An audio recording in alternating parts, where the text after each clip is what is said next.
Apple's been very fortunate. It's been able to introduce a few of these into the world.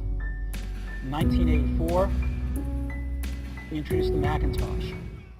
It didn't just change Apple, it changed the whole computer industry.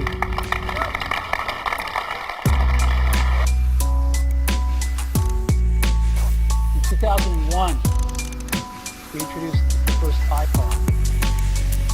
And it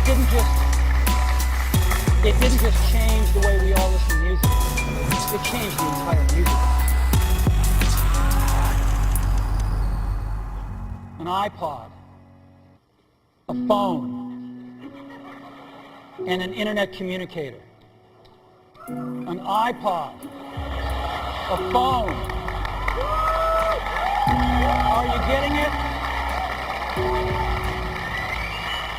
These are not three separate devices. This is one device. And we are calling it iPhone.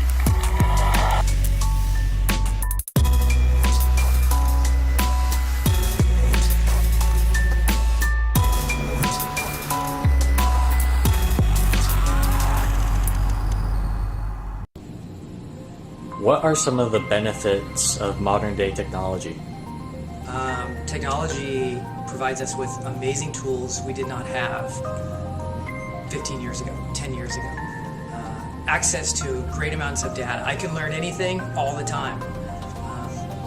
Other benefits.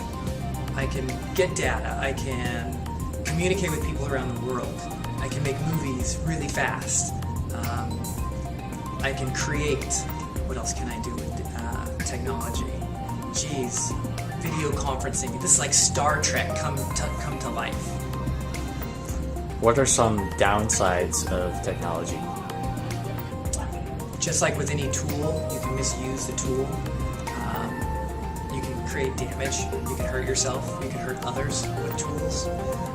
So I think if we think of technology as a tool, then we can hopefully minimize those downsides. But phone addiction, always being in front of a screen and not getting outside enough, those can be some definite downsides.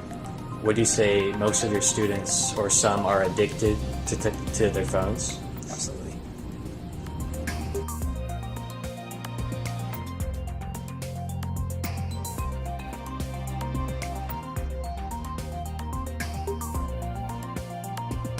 I'm completely obsessed with social media. It's very hard to have conversations in real life. It's so much easier to just text message or Facebook. I do get panic attacks when I leave my house and there's no Wi-Fi. A typical day for me is that I wake up at 6 o'clock in the morning. I go straight to my phone and I check my Facebook, and all of a sudden I feel happy. The only reason for me to get out of bed is because I'm hungry or thirsty. I isolate myself pretty much every day, and I love isolating myself because I don't have to deal with anyone's feelings. And I don't have to deal with anyone telling me not to use my phone. And I love it.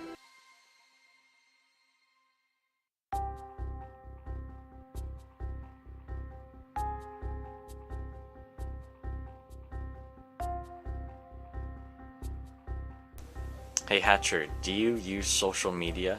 No, How come you don't have social media on your smartphone? because I think it's just a distraction. Why is it a distraction? What's wrong with Because it? it keeps you away from focusing on real issues and problems that are present in your own life.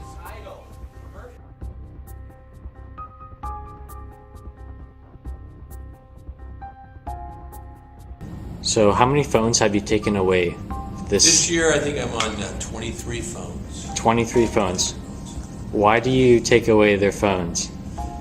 I'm not a believer in phones in the classroom for a variety of reasons. One is, I think it's a distraction.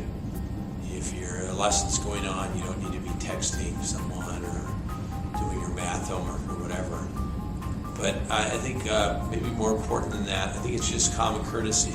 If you are with a friend or you're on a job with a boss, you are to be devoting your attention to that friend, to that boss, and I expect the same in the classroom. Do you think some people are addicted to their phones? Absolutely. no question. It is I call it a modern day pacifier.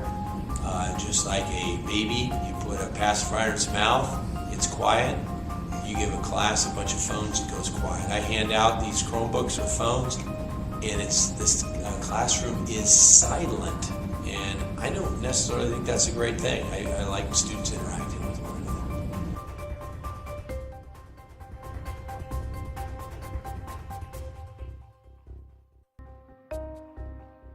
Would you say that your students sometimes might be addicted to their phones? It seems like it sometimes, yeah. I think that they've been their culture, and they've been brought up with having access to cell phones, and it's a big part of their daily lives in terms of how they interact with each other, as well as how they communicate, and also even how they do their homework. Would you say social networks are a waste of time? No, I don't think they're a waste of time. I think that social networking can be very helpful in terms of information changing hands, and in terms of studying appropriately, and the exchange of ideas. Sometimes social networking can be used for for negative purposes as well. But I think that overall it can be a good thing.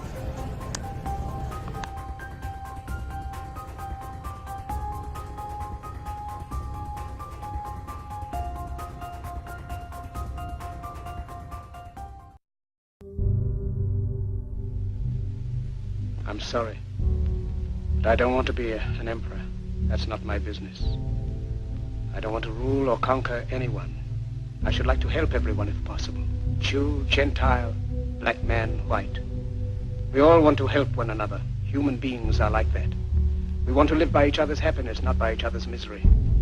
We don't want to hate and despise one another.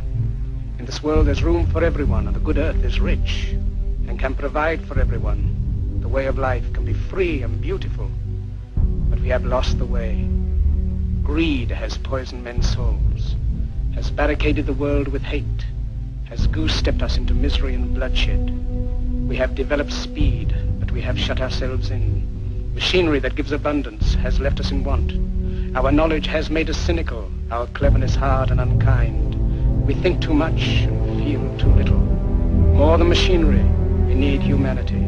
More than cleverness, we need kindness and gentleness. Without these qualities, life will be violent, and all will be lost. The aeroplane and the radio have brought us closer together. The very nature of these inventions cries out for the goodness in men, cries out for universal brotherhood, for the unity of us all. Even now, my voice is reaching millions throughout the world, millions of despairing men, women, and little children, victims of a system that makes men torture and imprison innocent people. To those who can hear me, I say, do not despair.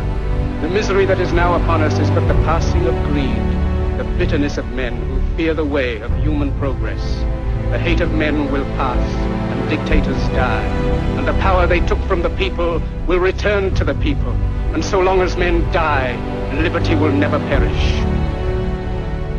Soldiers, don't give yourselves to brutes, men who despise you, enslave you, who regiment your lives, tell you what to do, what to think, and what to feel, who drill you, diet you, treat you like cattle, use you as cannon fodder. Don't give yourselves to these unnatural men, machine men with machine minds and machine hearts. You are not machines, you are not cattle, you are men. You have the love of humanity in your hearts.